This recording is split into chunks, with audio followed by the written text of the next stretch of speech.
नहीं मालूम होता।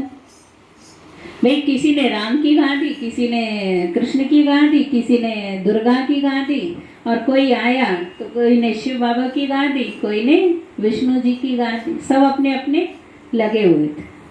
लेकिन ये सब कौन है और वो इतने ऊंचे क्यों बने जिनकी हम महिमा गा रहे हैं? आज वो सबका कल्याण कर सकते हैं। तो उन्होंने भी तो अपने जीवन में कुछ किया होगा या नहीं किया होगा? भगवान भी भगवान बना, देवता भी देवता बने, तो क्या ऐसे ही बन गए थे? सोच के देख, क्या ऐसे ही बन गए होंगे? या उन्होंने भी आज आप 2 रोटी खाने के लिए, तन ढकने के लिए कपड़ा, रहने के लिए मकान, यही होता है ना? इसके लिए आप कितनी मेहनत करते हो?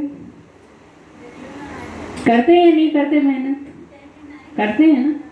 तो वो देवता हैं, वो भगवान हैं, तो उन्होंने भी देवता बनने के लिए और भगवान बनने के लिए क्या मेहनत नहीं की होगी? क्या बिना मेहनत के बन गए होंगे? तो उन्होंने भी मेहनत की है, उन्होंने भी पुण्य कर्म किए, तब वो देवता बने। तो सत्संग में वो सत्य बातें बताई जाती हैं कि उन्होंने ये कर्म किए, ऐसे ऐसे कर्म किए, ऐसे उनका जन्म हुआ, और जब जान के उसकी महिमा गाएं तो हमारा जो कीर्तन होता है वो पूर्ण हो जाता है। लेकिन बिना जाने अगर हम कीर्तन करें तो ये नहीं है कि हमें मिलता नहीं है, मिलता तब भी है, लेकिन वो अधूरा है, वो पूर्ण नहीं है। इसलिए कहते हैं कि गुरु के बिना ज्ञान क्या होता है? अधूरा होता है। ये नहीं मेहनत करोगे तो मिलेगा तो है ही, लेकिन रहेगा क्या? वो अधूरा ही रहेगा। और अधूरी चीज किसी को पसंद है? भाई भूख लगी है, किसी ने 1 रोटी हमें दे दी, तो अब 1 चाहिए, 2 चाहिए, 4 चाहिए। वो तो एक मजबूरी है कि है नहीं, तो 1 रोटी में भी गुजारा करना है। लेकिन मेरे सामने 4 रोटियां रखी हैं और 1 या 2 मुझे मिली, तो मेरी तो नजर जाएगी ना बाकी रोटियों पर भी।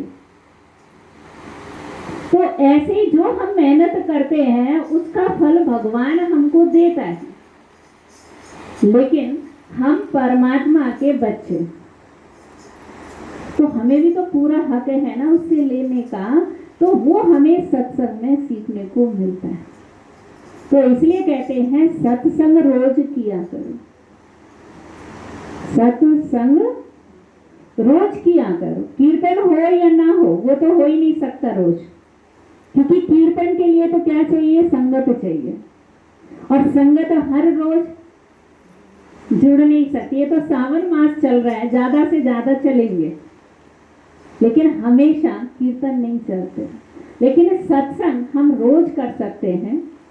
कर सकते हैं या नहीं कर सकते?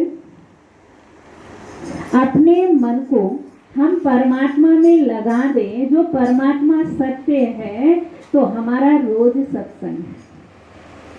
जब मन को दूसरी बातों से निकाल के उस भगवान को हमें याद करते हैं, तो भगवान हमारी बुद्धि में अच्छी अच्छी बातें देता है, और उन अच्छी बातों को जीवन में ला के, सीख के, अगर हम अपने घर गृहस्थ में, व्यवहार में आते हैं या वो काम करते हैं, तो हमारा जीवन भी सफल, हमारे परिवार में भी शांति, और हमारे अपने भी खुश।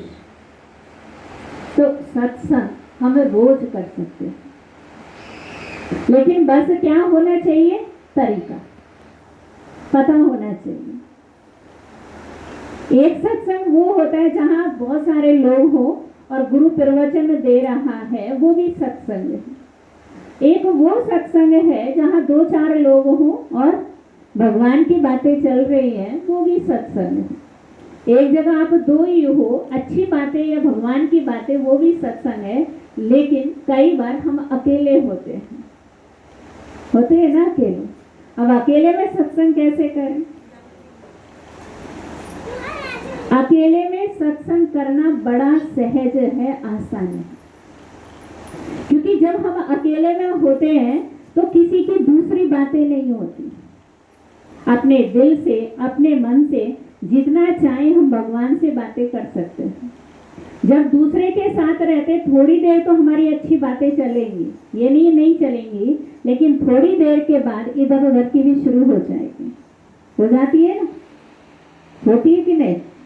अभी आप अच्छी बातें कर रहे थे, थोड़ी देर बाद क्या होगी, तेरे घर में क्या चल रहा है, मेरे घर में क्या चल रहा है, तेरी बहू कैसी है, दूसरी कहेगी तेरी सास कैसी है, यही चलता है ना। तो सत्संग के साथ क्या हो गया, तो संग भी तो हो गया ना। एक तरफ हमने अच्छी बातें की, लेकिन बुरी बातें उससे ज्यादा करें।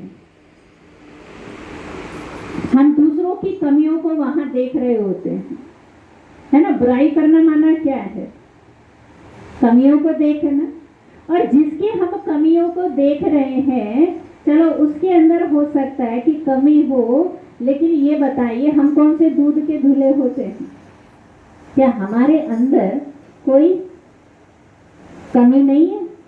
तो जब मेरे अंदर कमी है खुद के अंदर, तो हम फिर दूसरों की कमियों को क्यों गिनते हैं, क्यों देखते हैं? चोर तो चोर ही है ना, चाहे वो 10 रुपए की चोरी करे या 10 लाख की चोरी करे। तो जब हमें सत्संग का मतलब चलता है, पता चलता है, तो ये जो छोटी छोटी बातें हैं, इन बातों से निकाल के हम अपने मन को परमात्मा में लगा देते हैं। कहते ना सत्संग, सत्संग माना सत्य का संग, और सत्य इस दुनिया में एक ही है, वो कहते हैं परमात्मा, जिसके लिए कहते हैं सत्यम शिवम सुंदर, कि परमात्मा ही सत्य है और सत्य होने के कारण ही वह सुंदर है।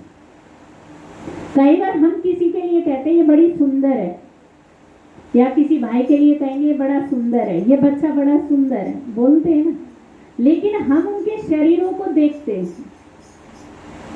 उसकी इस बनावट को देखते हैं, तो हम कहते हैं कि फलाना या फलानी सुंदर है।